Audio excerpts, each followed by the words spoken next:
porque muchas cosas se van a ir aprovechando en la medida en que vayamos caminando sobre los materiales.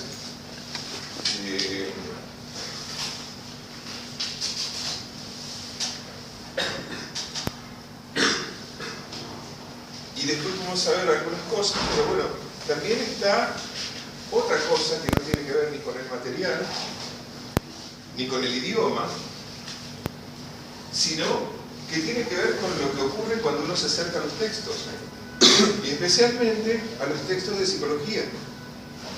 Porque, bueno, seguramente más de la mitad de aquí viene porque tiene un interés por la psicología, o porque les interesa como carrera, o porque, digamos, eligieron una carrera que es media afín, como puede ser trabajo social, por ejemplo, y, digamos, en general, uno tiene una idea armada sobre qué es la psicología. ¿Bien? Esta es la principal dificultad con la que se van a encontrar, que es que van a ir a buscar en los textos lo que ustedes ya consideran de que saben sobre la psicología. Y, digamos, esto se presenta como la primera dificultad. ¿Bien? Claro, uno puede decir, bueno, me acerco desde el lugar más ingenuo, no trato de meter nada de lo que yo quiero. No, no se puede. Uno se acerca siempre desde sus prejuicios, desde sus ideas previas al material y a cualquier cosa, ¿no? Más cuando, digamos, es una temática tan, digamos, generalizada como la psicología. ¿Bien? Entonces, también tengan presente esto en esta primera aproximación, que decía por lo que vos decías, en cuanto a la dificultad. Abarca desde la concepción del ser humano, de lo que es ser humano, para desde formas, ¿no? Perspectivas, hasta cómo cambia un paradigma y la ciencia, y o sea,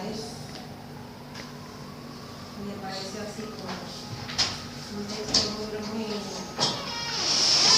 Porque después es como que cuando leíamos la parte del positivismo, todo eso, a veces estamos volviendo un poquito a la parte última de ahí, de Hegel, de lo para... Entonces, es así. Sí. Por eso me parece tan complejo. Pero ¿por qué está armado así? Y porque nuestro interés es que todas las unidades se apoyen en, digamos, la discusión científica sobre la temática de la psicología. Cuando ustedes agarren las otras unidades y las otras corrientes psicológicas, se van a encontrar con que, digamos, va a haber una contextuación del punto de mira que la cátedra propone. ¿Qué quiere decir con esto? Todos los libritos, estos blancos, van a empezar con, digamos, la ruptura epistemológica que implica la aparición de esa nueva corriente. El contexto de surgimiento, qué es lo que estaba pasando para que pueda surgir esa psicología y no otra. ¿Bien? Digamos, cuando refiero a la discusión epistemológica, estoy hablando de, digamos, posesionarnos en un criterio científico, ¿bien?, que implique alguna discusión sobre lo nodular de lo científico, que es lo que dice que esa ciencia va a estudiar, ¿bien?, que es el objeto de estudio, y cómo lo va a estudiar, que es el método científico. ¿Bien? Entonces, cada corriente psicológica va a estar enmarcada en esto. ¿Bien? Y una presentación de 3, 4 conceptos del cognitismo, 3, 4 conceptos de la psicología gestáltica, 3, 4 conceptos de, digamos, Piaget, no es que van a saber epistemología genética, nuestro objetivo es ese, sino cuál es la ruptura que implicó el surgimiento de esa corriente psicológica. Por ahí es donde ustedes le tienen que hincar el diente a la temática. A toda la temática, a toda la cuestión del objeto y del método científico que propone cada corriente psicológica. Por eso les decía, esta primera unidad está referida a eso, ¿no? A hablar, ¿no?, de contexto, de objeto científico, de método. ¿Por qué? Porque quiere explicar, digamos, la variedad de respuestas o la variedad de corrientes psicológicas que hay.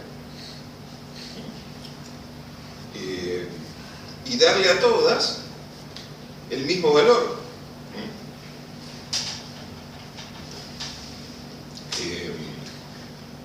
Por lo tanto, volvemos a la cuestión, no va a haber una respuesta única sobre qué es la psicología. A ustedes se van a encontrar, si alguien le dice, ¿qué estás estudiando? ¿Psicología? Sí, estoy yendo, no sé, a escuchar a un profe sobre el nuevo 21 sobre psicología. ¿Y qué es la psicología? ¿Qué es la psicología? Exactamente, esa es la respuesta. Antes tenían una certeza ahí. Les preguntaban, ¿qué es la psicología? Y bueno, seguro que tenían alguna. Porque en la clase anterior todos compartían, todos tenían una respuesta. Ahora se hace otra dificultad, que es, digamos, la variedad de respuestas a la pregunta.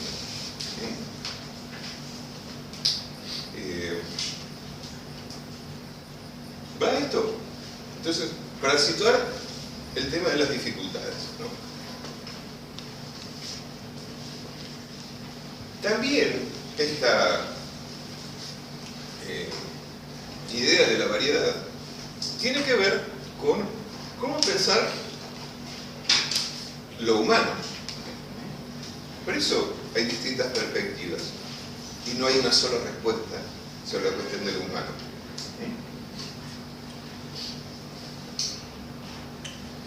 Y ahí, bueno, esto lo vimos la vez pasada, pero hay tres corrientes o tres perspectivas que son innovadoras a la idea del hombre como ser natural.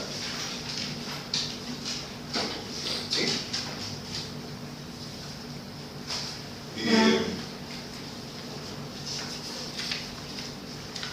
¿Preguntas? ¿Tiene alguna pregunta? Yo no tenía el concepto de epistemología. Bueno, ¿quién podría decir qué es la epistemología? Es como que es el estudio, siempre es como se estudia una ciencia en determinado momento, ¿puede ser? Es el estudio del conocimiento, de las ciencias. Bueno, yo porque acá decía rama de la filosofía cuyo objeto de estudio es el conocimiento. Pero yo no entiendo por qué dice rama de la filosofía si la epistemología, o sea, en un momento la epistemología fue el positivismo y es algo empírico y la filosofía es más racional. O sea, no entiendo cómo conectar eso. Sácalo de la filosofía, en todo caso es el estudio de las ciencias, ¿no? Estudia qué es lo científico y qué es lo no científico. Digamos, y que es, nuevamente, que algo sea científico y que algo no sea científico, ¿de qué dependerá? ¿Sí? Del objeto y del método. Pero ¿quién dice que el objeto tiene que ser de un modo y de otro? O de otro. Y el método tiene que ser de un modo o de otro. Claro. Puedes decir, bueno, está bien, depende del objeto y del método. Bueno, pero si yo soy un epistemólogo positivista, voy a decir, y sí, mi objeto tiene que ser un pedazo de la realidad. Bien, yo tengo que dar cuenta de la realidad y contrastar, buscarme un método que me permita contrastar mis afirmaciones y ver si se dan o no se dan. Bien. Bueno, pero el epistemólogo que dice eso es un epistemólogo positivista. Hay otros epistemólogos que van a decir que la realidad, digamos, el objeto de estudio que antes decíamos, que estos tipos decían que eran científicos, se construye desde el marco teórico. Entonces no tenés realidad hasta que no la inventás. Entonces no es que la ciencia va a describir la realidad, en este caso, sino que va a construir una realidad. ¿Sí? ¿Qué hace que una realidad cambie así? O sea, termine el positivismo, empiece un conductivismo, ¿por qué? O sea, ¿qué es lo que hace válido el contexto histórico? Claro, ¿qué es lo que determina un pasaje? Claro.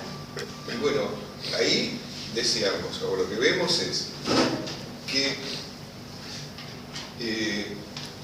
tenemos que ver qué es lo que hacemos con qué es lo que hace el científico con el conocimiento. ¿Sí? ¿Lo acumula? Entonces, digamos, el conocimiento adquirido permite ampliar la capacidad científica. ¿Sí? Y ahí a quién tenés. Y a los epistemólogos positivistas, del positivismo en género del siglo XIX, bueno, yo en la medida que voy ampliando mi conocimiento es porque lo voy chequeando con las cosas que pasan. Entonces, ¿esto qué hago? Y me lo cargo, ya lo tengo, ¿no? Entonces, digamos, cada conocimiento suma al que tengo, ¿sí? Pero es la única forma de pensar el progreso científico, ¿no? Porque después tenés ¿a quién? A los neopositivistas, y ahí ¿a quién tenés? No, neopositivistas. Tenés a Popper. ¿Qué dice Popper?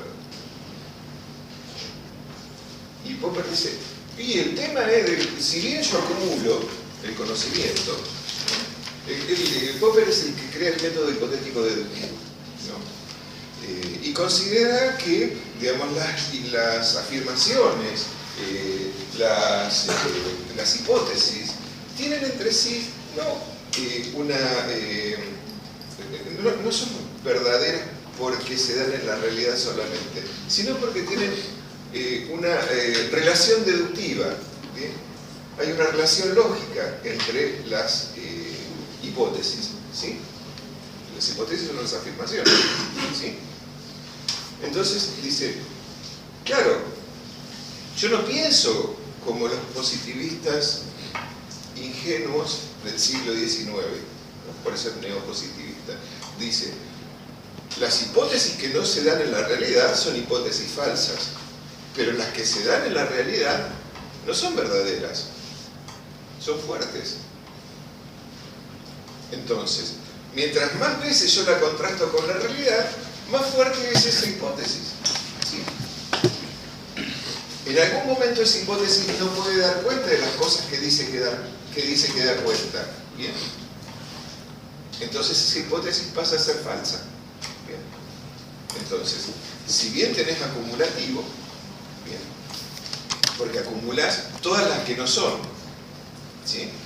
Y tenés por el otro lado todas las fuertes, ¿sí? ¿Me siguen? Por esto es muy complejo. Muy complejo, ¿no? Que deja de tener validez lo anterior. El pensamiento científico. El pensamiento científico, que solamente con que se dé en la realidad ya me bastaba para que eso tenga valor de verdad, ¿no? Digamos, esto es lo que cae con Popper. Popper empieza a decir que aunque se dé en la realidad, bien, a ver si, aunque se dé en la realidad, esa hipótesis la tengo que seguir chequeando. Y en algún momento no me va a coincidir con lo que dice que explica. ¿Sí? ¿Por qué es esto? ¿De dónde sale todo esto? Vamos un poquitito más atrás porque si no me parece que algunos para que ella a lo mejor te puedo sumar algo.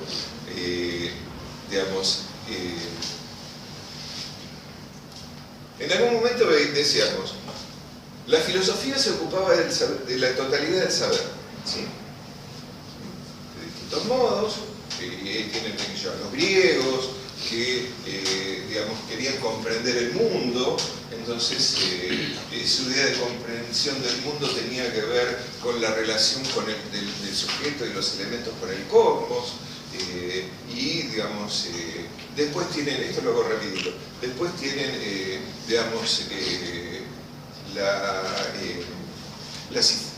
a partir de Descartes, la preocupación, o la jerarquización de la razón, ¿no? Todo lo que se piensa es, ¿no?, la filosofía de que se va a ocupar, y de la esencia de las cosas, ¿bien? ¿Cómo son las cosas? Entonces, son todas las cosas que yo puedo pensar, ¿bien? Hay un predominio de la razón, como objeto de estudio, ¿sí? Y en el siglo XVII, ¿qué ocurre?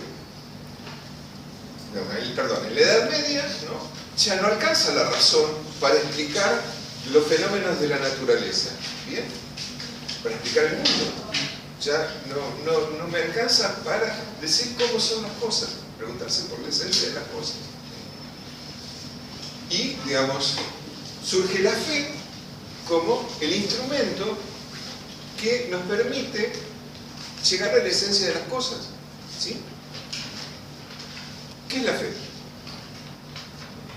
¿Hay algún católico acá que pueda decir qué es la fe o que tenga idea de qué es la fe?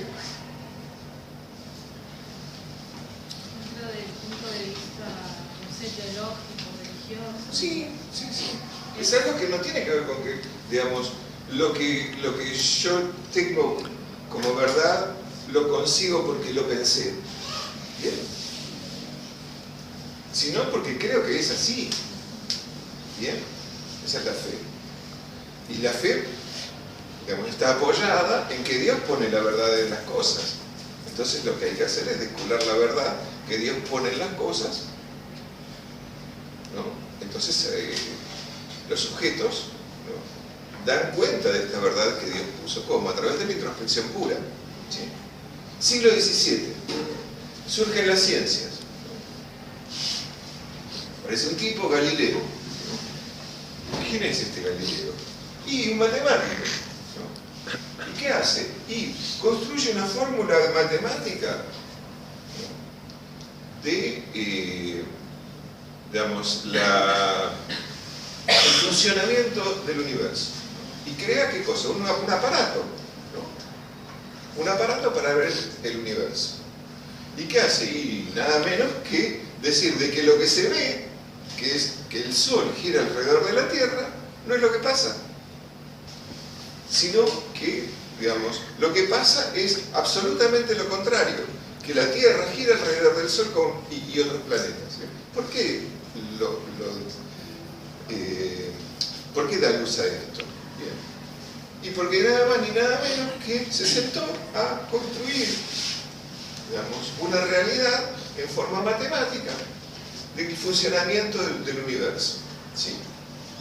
Entonces pasó viendo qué es lo que hacían hasta ese momento, los que daban cuenta del saber del mundo. ¿Bien? ¿Sí? Surgen las ciencias. Y aparece ¿qué cosa? Y algo que es fundamental, que permite el surgimiento de la ciencia. Nada más ni nada menos que el método experimental. ¿Bien? ¿Qué es el método experimental? Y que no importa si Dios puso la verdad en el hombre, si las cosas tienen esencia, sino que se ve una realidad. ¿Qué es el método experimental? Tiene 3 pasos: la observación, la medición y la predicción, ¿sí? Todo lo que pueda pasar por estos 3 pasos es científico. ¿Bien? Y surge la ciencia. ¿Qué son las o qué surgen las el mundo se divide en pedacitos, ¿no? Entonces aparecen distintas corrientes de pensamiento que intentan explicar estos pedacitos de la realidad, bien, ¿a través de qué cosa? Y a través de la observación experimental, bien, del método experimental, ¿sí? La física, la química, la astronomía, la matemática después. En pasada le decía, se crea la electricidad. Imagínense, hay luz, se crea la luz.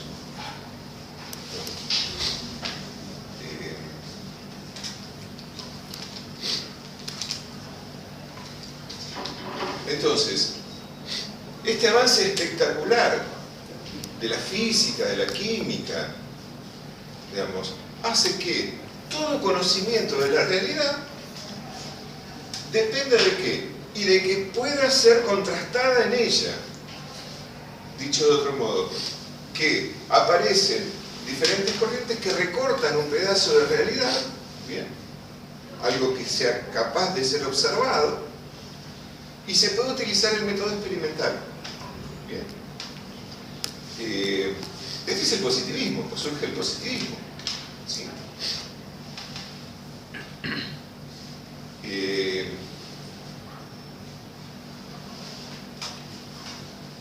Con tres premisas básicas. Primero, no en la metafísica. Todo tenía que entrar dentro de un tubo de ensayo. Todo tenía que pasar por la experiencia del laboratorio. ¿Sí? Por eso, no a lo que no se ve. ¿Sí? No a la metafísica. Todo lo físico era capaz de soportar una observación experimental. ¿Sí? Y la otra es que todo conocimiento científico, por lo tanto, tenía que, digamos, compartir el mismo método científico, que era, ¿qué método? El experimental. ¿Sí?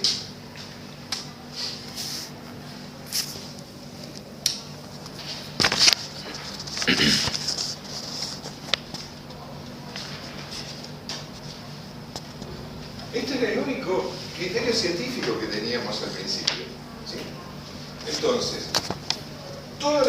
algo para ser científico tenía que marcarse en, digamos, este modelo de las ciencias naturales. ¿Sí? ¿Estamos hasta ahí? Bueno.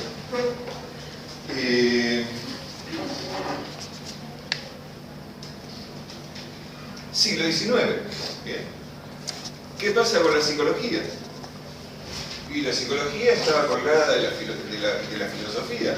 filosofía antropológica, digamos, de alguna manera, si bien investigaba la conciencia como un doble del alma, de alguna manera su método era un método filosófico, que era la introspección pura. Digamos, no había que contrastar la realidad, no había que contrastar los descubrimientos, esta adquisición de saber, con nada. ¿Por qué? Y bueno, si Dios puso una verdad en mí, y yo puedo llegar a ella, ¿para qué la voy a contrastar con la realidad? No, más peso que eso no puede haber. ¿Bien? Ahí estaba la psicología. Claro, pero las ciencias, que hacía ya 200 años que estaban dando cuenta de partes de la realidad, se habían organizado entre las ciencias naturales y las ciencias del espíritu. ¿Por qué había pasado esto? Porque hay un tipo que se llama Descartes que, digamos, abrió dos campos de conocimiento. El conocimiento digamos, y dividió al ser humano en, digamos, un aspecto fisiológico y un aspecto psicológico, del espíritu. ¿Bien? Entonces, esto dividió la organización del conocimiento.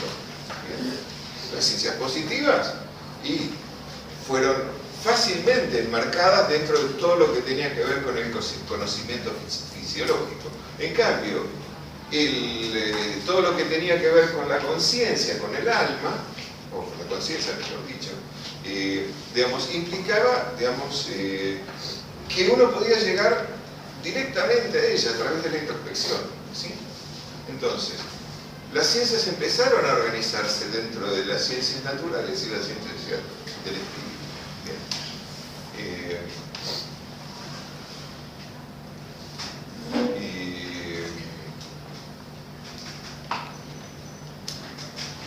El tema es dónde incluimos a la psicología. Bueno, grandes pelotes, digamos. No se podía enmarcar ningún conocimiento en ninguna de estas dos regiones, ¿sí? Hasta que en 1879, ¿quién aparece? Wundt.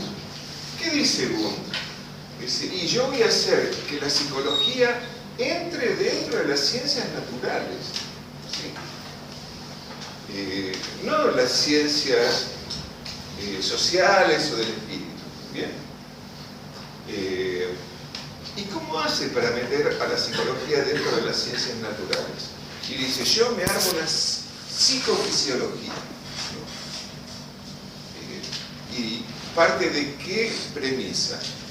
De que todos los elementos que forman la conciencia, bien, va a ser su objeto de estudio, ya, digamos, trata de sintetizar estos dos caminos paralelos de conocimiento, ¿sí? ¿Se acuerdan cuáles eran? Sí. El estudio de las ciencias del espíritu y las ciencias naturales, ¿sí? Dice, bueno, la conciencia, todos los elementos que forman la conciencia, la experiencia interna llama él, ¿no? Esta experiencia interna tiene un correlato fisiológico. Entonces, todos los elementos que forman, constituyen la conciencia, todas estas experiencias internas, ¿no? Tienen un referente en el sistema nervioso, ¿sí? ¿Cuáles son estos elementos que forman la conciencia? Las imágenes y las emociones, ¿no? Las sensaciones, perdón. ¿Sí?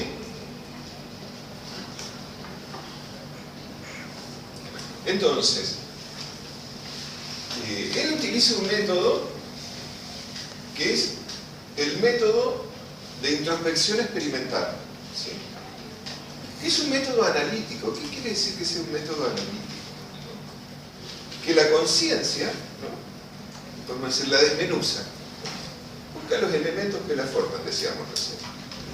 Estos elementos que la forman, decíamos, son las imágenes, las sensaciones.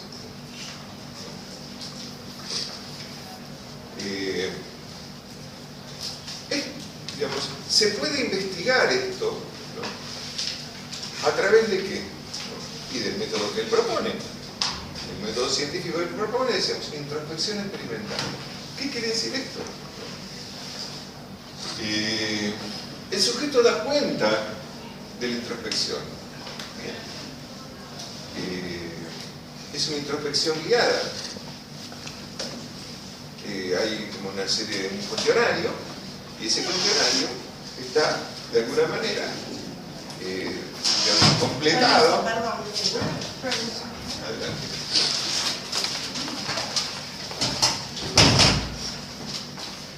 Entonces, estos elementos, ¿no? Digamos,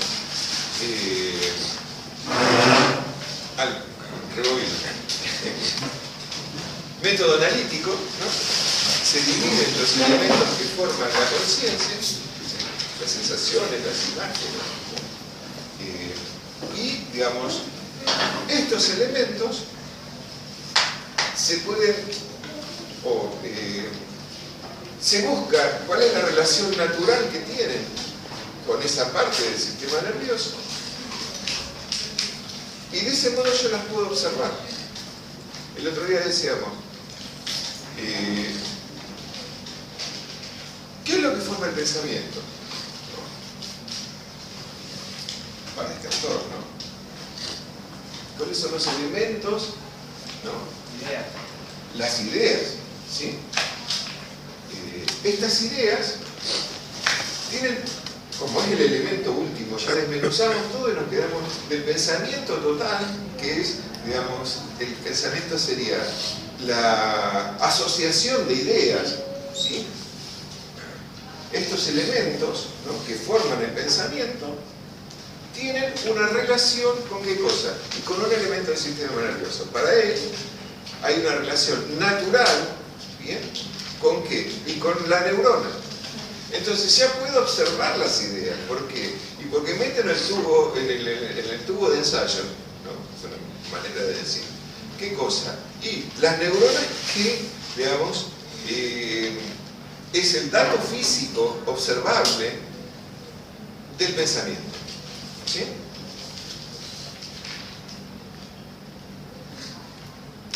¿Va esto? De esta manera la psicología, ¿qué hace? Y hace que sea una ciencia natural.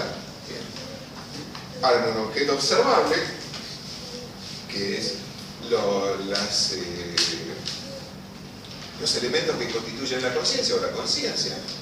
Y por otro lado, se observa a través de cuál es el referente que tiene en el sistema nervioso. ¿Sí?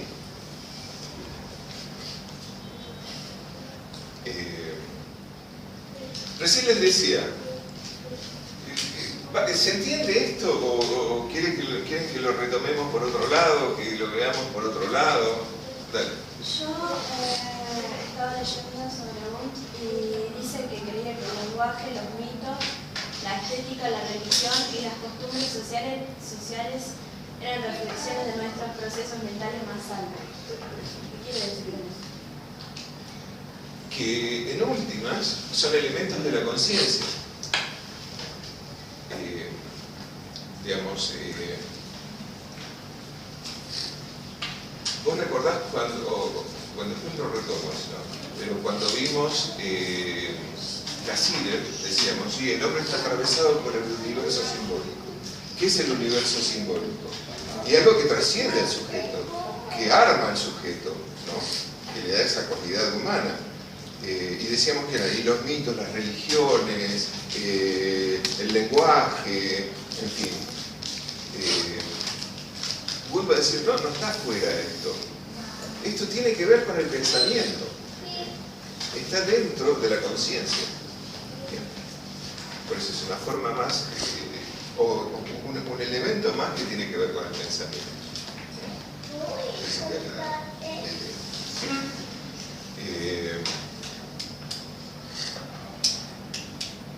Bueno.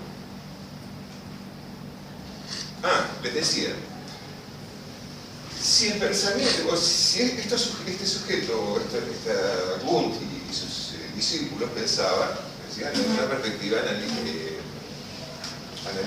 ¿no?, dividían, ¿no?, en elementos la realidad que era la conciencia, el objeto que era la conciencia.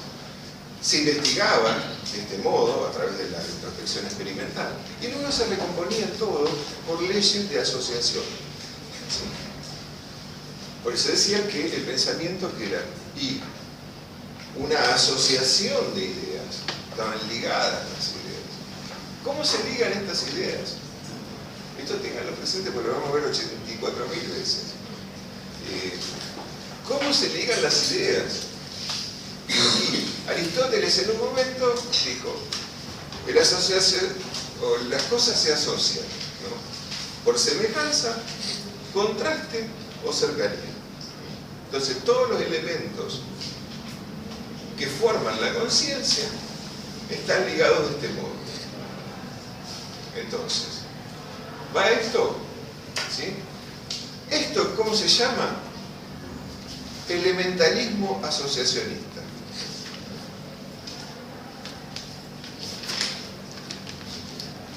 Es un enfoque científico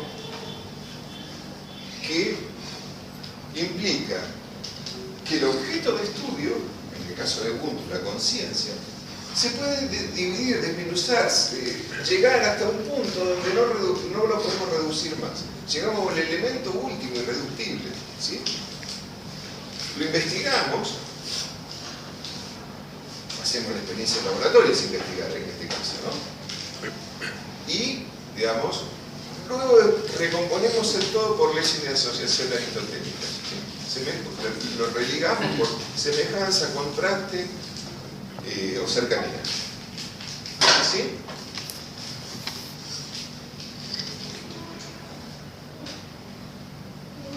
¿Estamos ahí? Bueno. Esta es una manera de pensar epistemológicamente lo científico, ¿sí? Una manera de plantear el conocimiento. ¿Cuál?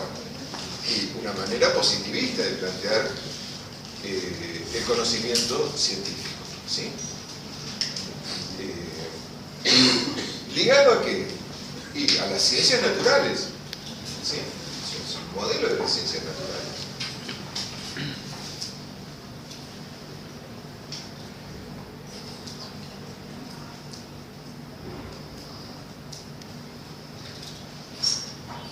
Describimos, o la ciencia se ocupa de describir, las características de la naturaleza, ¿no? De las cosas, de la realidad, ¿sí?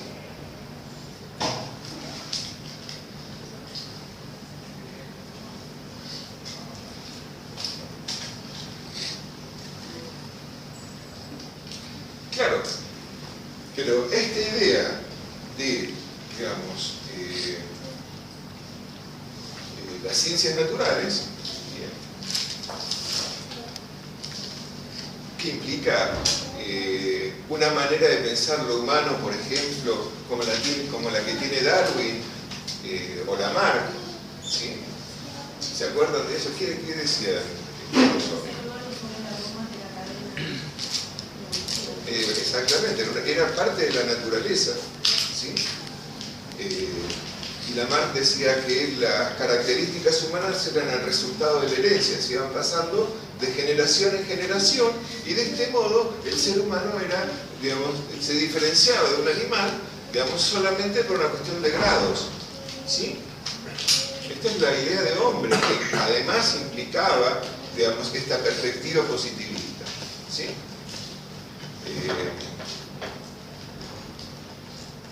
Claro, pero ustedes leen dos tipos más, ¿no?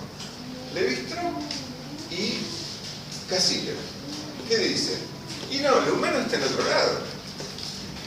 No está en el tema de la naturaleza, o la perspectiva psicológica. No está en el tema de la naturaleza. No es que el hombre cuenta con, digamos, por su naturaleza, ¿no? Con lo necesario para vivir. ¿Bien?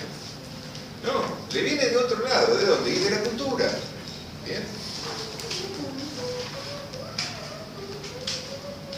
Dentro de decir, tiene que ver con cómo la cultura, ¿no?, arma lo humano. Así le va a decir, no, el universo simbólico le da la característica humana. Es el lenguaje que ningún animal conocido en la Tierra lo tiene. El lenguaje simbólico, obviamente, ¿no?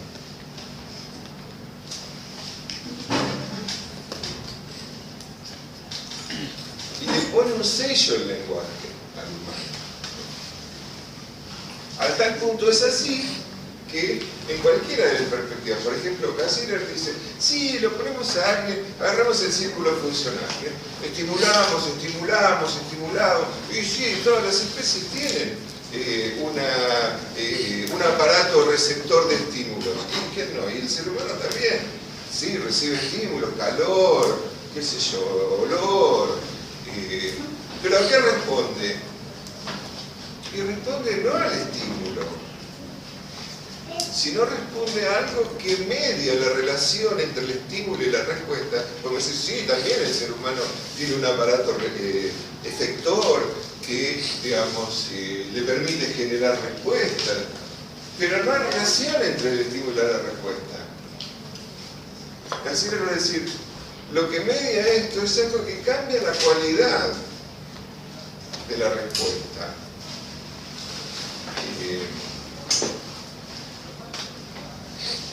Digamos, esto que cambia la cualidad de la respuesta es lo llamado universo simbólico, ¿sí?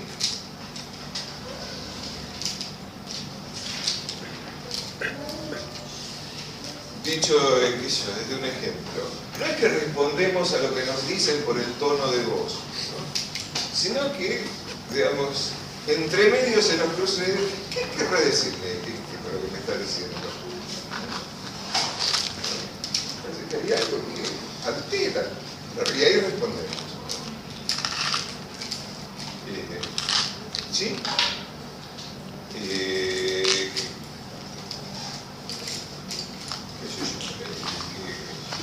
Padece, digamos, el mismo comportamiento en las parejas, ¿no? Y dice, a mí sí, siempre me pasa lo mismo, siempre me abandona. ¿A qué responde? ¿Al estímulo? No, a su universo simbólico, ¿sí? Hay algo que altera la cualidad de la respuesta. Y termina como ir respondiendo así, siendo abandonado.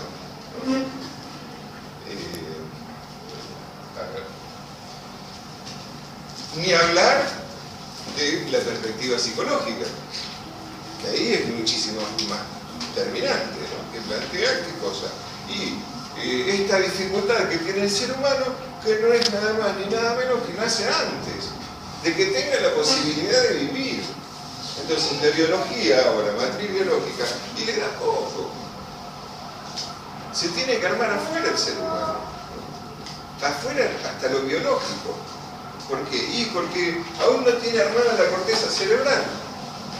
Fíjense que de qué abajo va parte el hombre. No tiene ni media posibilidad de vivir si no fuera porque hay una matriz social que lo arma.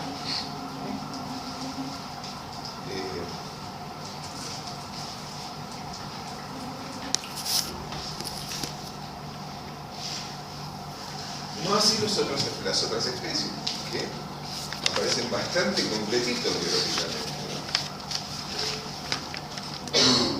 Ni sabe comer el ser humano. Le ponen la teta y no sabe qué hacer. Sí, ¿qué tiene biológicamente? Ahí tiene el reflejo, claro, de succión. Sí, pero para que ese reflejo de succión, digamos, se ligue a la teta, ¿no? Y que la teta después sea buscada, ¿no? La cultura como tuvo que pasar, o la matriz social tuvo que pasar por ahí. No tiene ni forma de comer, ¿no? Ni hablar ni de caminar, de que yo hablar, de armar su yo, bueno, todo eso es absolutamente posterior, digamos, estamos en otro planeta ya.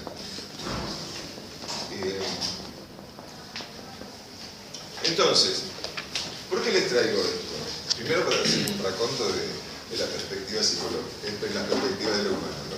Pero aparte, que aparece otra forma de pensar la cosa que trasciende lo biológico. Trasciende la manera de definir las características humanas. Eso incluye la cultura, lo simbólico, bueno, todo esto. Y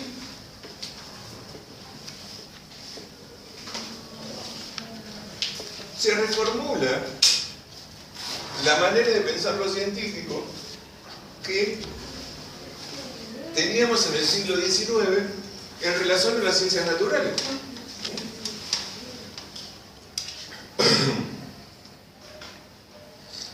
¿Y qué aparece? Y nuevas epistemologías. Bien. ¿Y qué van a decir?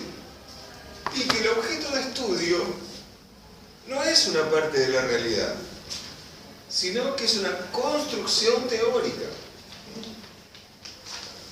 El marco teórico dice lo que va a estudiar. Esto quiere, en otras palabras, sería. Arma la realidad.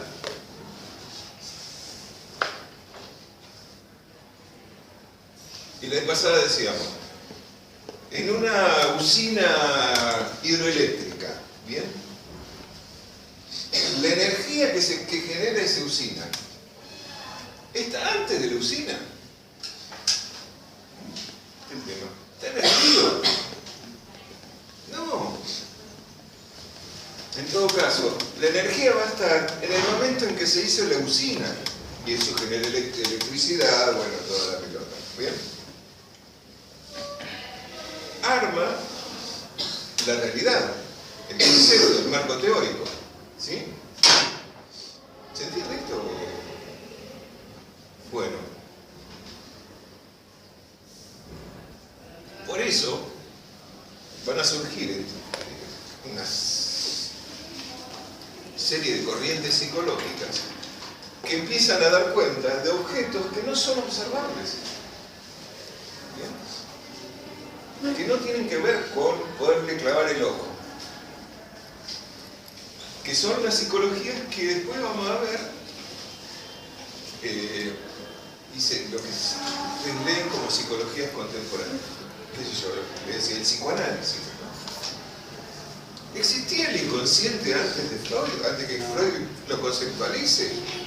Estaba en la realidad psíquica.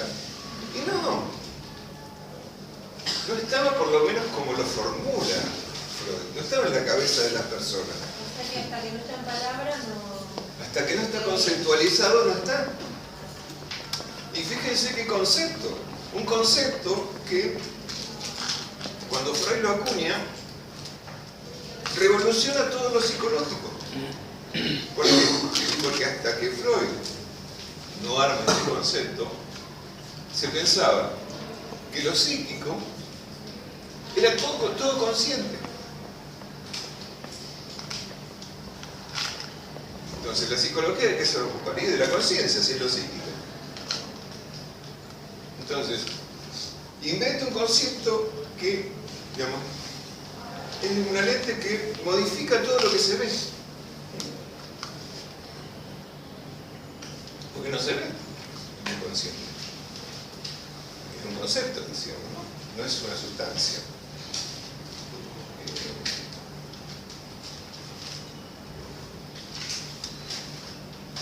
¿Tiene manifestaciones? Sí, bueno, tiene manifestaciones que a eso le ponemos un nombre, decimos, son expresiones del inconsciente, bueno, tal.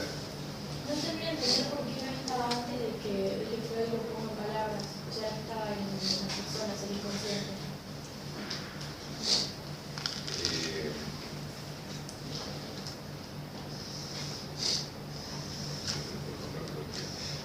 Del mismo modo que la usina, el ejemplo de la usina hidroeléctrica.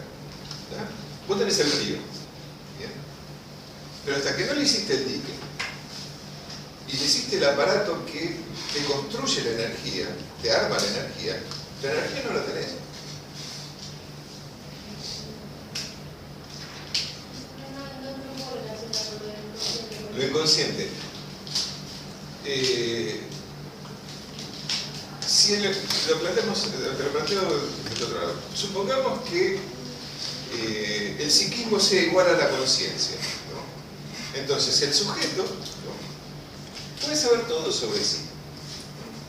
Y bueno, más o menos recordándolo un poco, haciendo uso de la memoria, qué sé yo, se acuerda de todo. Y explica todo lo que le pasa y lo que le pasó. ¿Sí? ¿Y por qué? Y porque el psiquismo es igual a la conciencia. ¿Sí?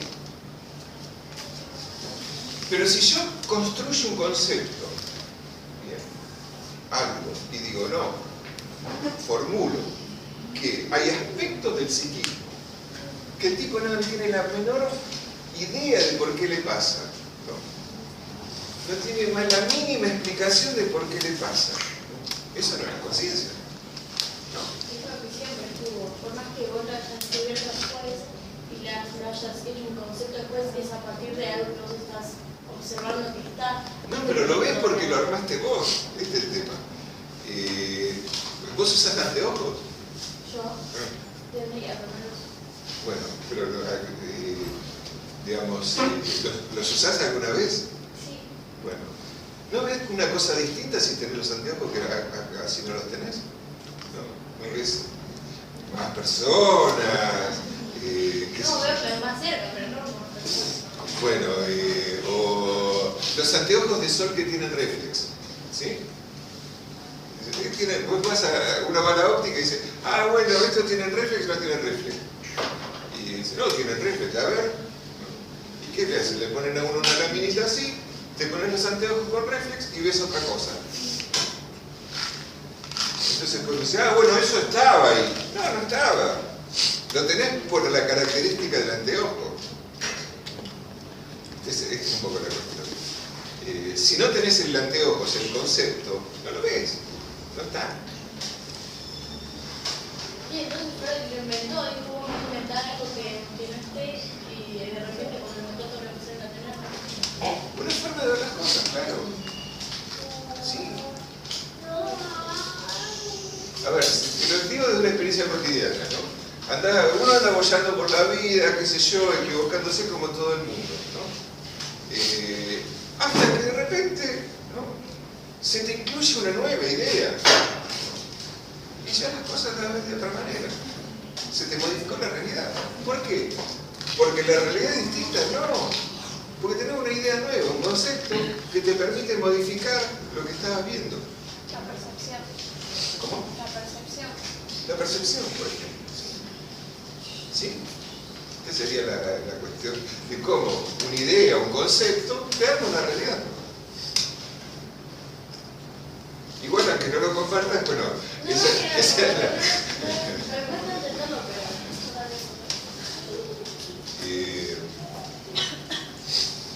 Por ejemplo, antes de que Freud dijera esto del inconsciente, las personas no había algo en su conciencia que no conocieran. Todo lo podían conocer. Y lo que no conocían lo podían llegar a conocer.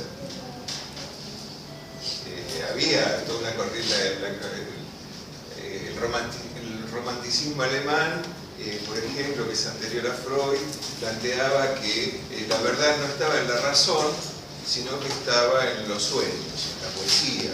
¿Bien? Claro, pero era posible hacerlo consciente eso.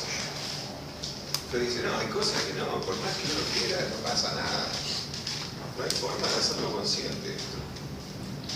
Hay una instancia psíquica que insiste. Bien.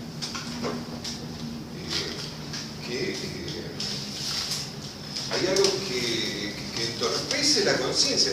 Uno dice, ay, bueno, pero es psíquico, sí, claro, pero tiene un armado distinto que la conciencia. Un sueño. Uno se despierta a la mañana y ¿qué encuentra? Y encuentra un bodoque de imágenes combinadas, ¿no? Una película que pasó a la noche, indescifrable.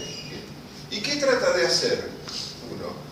Y trata de meterlo a la conciencia, ¿bien? Es decir, hacerlo inteligible todo ese bodoque de imágenes, ¿no? Entonces, hay dos expresiones, ¿bien? Una es la conciencia y otra es la trama en imágenes. Toda esa trama en imágenes tiene una lógica de armado distinto, es psíquica, obviamente. Por eso hay una parte psíquica, ¿no?, que funciona con una lógica distinta a la lógica de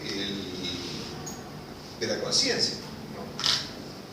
¿Qué sé yo? Tenemos esos recuerdos de infancia que, digamos, los recordamos y hasta sentimos el sabor del alfajor que nos comimos cuando teníamos 3 años, 4 años, 5 años, ¿no? Y lo sentimos en la boca el sabor, ¿bien? O un olor, ¿no? Ese perfume tan fuerte que tenía esa tía maldita, ¿no? Lo tenemos todavía, ¿no?, incorporado. Y otros que son recuerdos comunes. Entonces, hay algo que no está dentro de la lógica de la conciencia, que está armado de una manera distinta, es un lenguaje hecho con otro código. Esta sería la cuestión. Entonces eso no es consciente, porque la conciencia tiene una forma de funcionamiento, y hay otro aspecto psíquico que tiene otra forma de funcionamiento. ¿Y por qué es esto? Y porque Freud inventó que eso tiene una forma de funcionamiento y que es de esta manera. Lo que tiene Freud dice, esto es una expresión del inconsciente. ¿Está? Bueno,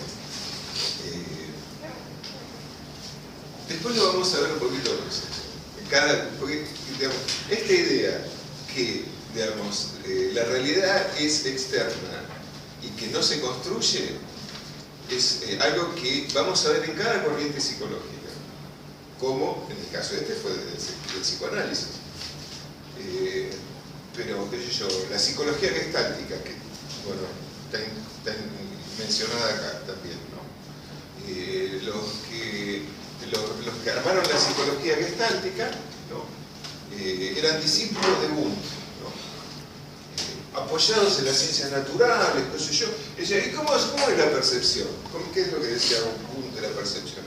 Y está la realidad, ¿no? Que, digamos, yo me la incorporo, esta realidad hace una marca en la corteza cerebral, evoco la marca y tengo la imagen, ¿sí?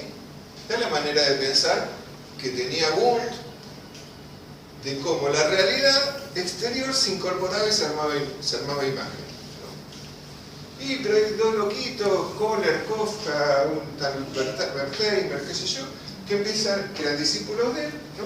Que se inventan un aparato. ¿Y cuál es el aparato? Y agarran, ¿no? un plano con un fondo, ponen dos luces, un palito y dos llaves que prenden y apagan las luces, ¿sí? Y dice, bueno, pero si la realidad depende de que yo la evoque, ¿no? Si yo ya tengo la incorporación de la realidad, me hizo una marca en la corteza, yo siempre voy a armar la misma imagen de la realidad. Es un doble de la realidad, es como el negativo de la foto, ¿sí? Pero, sin embargo, en este experimento, ¿qué descubren los tipos? Y que la varita va de un lado para otro, ¿no? O la sombra de la varita va de un lado para otro. ¿Y qué veo yo? ¿Qué es lo que veo así directamente? ¿No? El movimiento. Entonces, este movimiento, ¿por qué lo tengo? ¿Y por qué me lo inventé? En una experiencia de laboratorio, ¿no? Y pienso en la percepción totalmente de otra manera, ¿no? Y la vez pasada decíamos, una película, ¿no? ¿Cuál es la realidad de la película? Y las fotos que conforman la película, ¿sí? La sucesión de fotos, ¿sí? Ah, pero si yo le meto, creo que son 50 imágenes en un segundo, ¿qué tengo? Movimiento. ¿Y qué veo? Y una película. ¿Y dónde está el movimiento? No está. Lo construí. Y lo construí donde en la percepción, en la manera de pensar la percepción, ¿no? ¿Qué hice? Y lo inventé teóricamente, ¿no? ¿Sí? Bueno. Entonces, volviendo al tema, ¿no? Decíamos, epistemólogos, ¿no? Que empiezan a pensar qué cosa, y que las ciencias, digamos, deben construir su objeto de estudio y construir un método de investigación, ¿sí?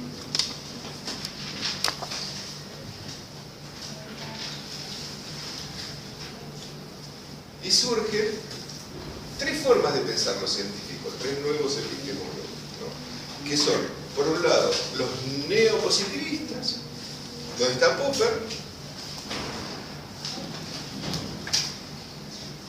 que crea el método hipotético deductivo y considera de que las hipótesis no tienen valor porque se den en la realidad, sino tienen valor por la relación lógica entre ellas. ¿Sí? De todos modos, que se den en la realidad me permite armar, ¿qué cosa? Y hipótesis fuertes, decíamos, ¿no? Después, otra corriente epistemológica que es la de Kuhn. ¿Qué va aquí? La perspectiva epistemológica de Kuhn, o sea, la manera de pensar el conocimiento que tenía Kuhn era de corte sociológico. ¿Qué quiere decir esto? Y él se pone a investigar el desarrollo científico, ¿no? ¿Y qué descubre? Y que todo conocimiento científico en un determinado momento, digamos, no tuvo una aceptación de la comunidad científica. ¿Bien? Es lo que él llama los presciencia, donde cada científico piensa las cosas desde un lugar diferente. ¿Bien? Hasta que hay un descubrimiento, un instrumento que se arma como eje del conocimiento científico. A esto lo va a llamar paradigma. ¿Y qué tiene como particularidad el paradigma? Que es un conocimiento científico compartido por toda la comunidad científica.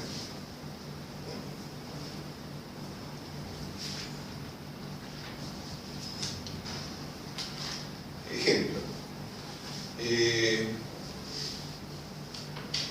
En la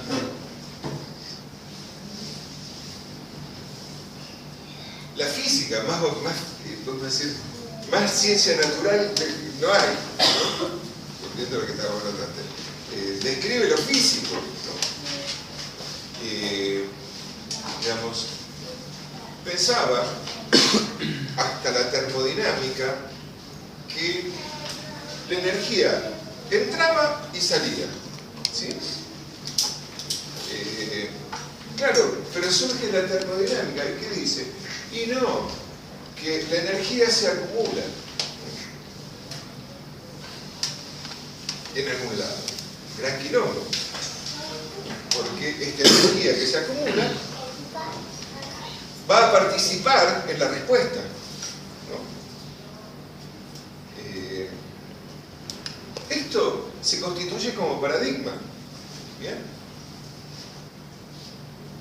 Toda la comunidad científica se organiza alrededor de esta idea de acumulación de energía. ¿Sí? Toda la comunidad científica, digo toda, ¿no?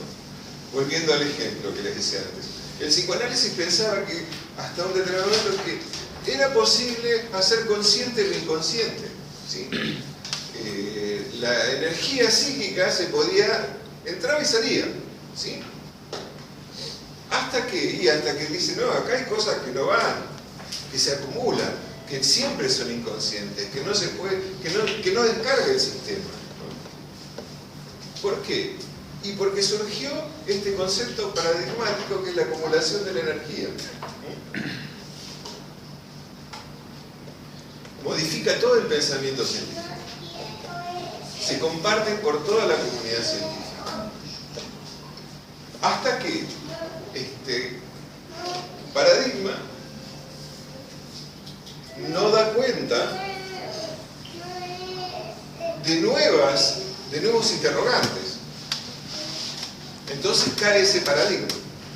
Y nuevamente entramos en lo que él llama una organización cíclica de periodo precientífico, nuevo paradigma y crisis del paradigma. ¿Sí? Entonces, aquí el conocimiento científico ya no es acumulativo. No es que tengo muchas horas de vuelo y sé más, ¿no? No es que yo, el relato del padre, dice, yo te la cuento porque yo, esa ya la viví, ¿no? Parece que la experiencia da a saber, ¿no? No, acá no. Acá hay una constante organización de paradigmas y ruptura, ¿no? Uno va a buscar trabajo, ¿no? Uno va a buscar trabajo. Experiencia previa. No, nunca laburé este primer trabajo. Vaya, ¿no? Y hágase. No, este no es de abajo a abajo. Tiene que empezar más abajo.